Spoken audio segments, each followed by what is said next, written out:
गेल्या 12 वर्षांपासून अचेत अवस्थेत अंथरुणाला खिळून असलेल्या गाझियाबाद येथील हरीश राणा नावाच्या तरुणाला इच्छामरण देण्याची मागणी त्याच्या कुटुंबियांनी केली आहे. दरम्यान, हे प्रकरण सर्वोच्च न्यायालयात पोहोचलं असून याबाबत काही निर्णय घेण्यापूर्वी सर्वोच्च न्यायालयाचे न्यायमूर्ती या तरुणाच्या कुटुंबियांशी चर्चा करणार आहेत. चंदीगड येथे शिक्षणासाठी गेलेला हरीश 2013 साली पेईंग गेस्ट हॉस्टेलच्या 4थ्या मजल्यावरून खाली पडला होता. या दुर्घटनेत त्याच्या डोक्याला गंभीर दुखापत झाली होती. तेव्हापासून तो अचेत अवस्थेत अंथरुणाला खिळून आहे. तसेच काहीच हालचाल होत नसल्याने त्याच्या शरीरावर जखमा झाल्या आहेत. दरम्यान, 100% अपंगत्व आलेला हरीश हा बरा होण्याची आशा त्याच्या आईवडिलांनी सोडून दिली आहे.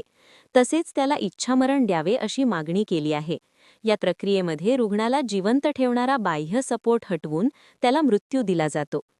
गेल्या सुनावणीवेळी सर्वोच्च न्यायालयाने हरीश राणाच्या प्रकृतीबाबत अहवाल देण्याचे आदेश एम्सला दिले होते. दरम्यान, आज एम्सने सादर केलेला अहवाल पाहून न्यायमूर्ती पारदीवाला आणि न्यायमूर्ती के.व्ही. विश्वनाथ यांनी निराशा व्यक्त केली. हा खूपच दुःखद अहवाल आहे. तसेच आमच्यासाठी हा खूप कठीण निर्णय आहे. आम्ही या मुलाला एवढ्या अपार दुःखात ठेवू शकत नाही.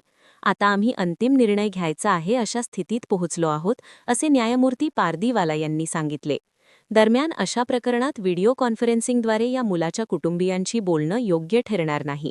त्यामुळे 13 जानेवारी रोजी दुपारी 3 वाजता कुटुंबियांनी कोर्टात उपस्थित राहावे.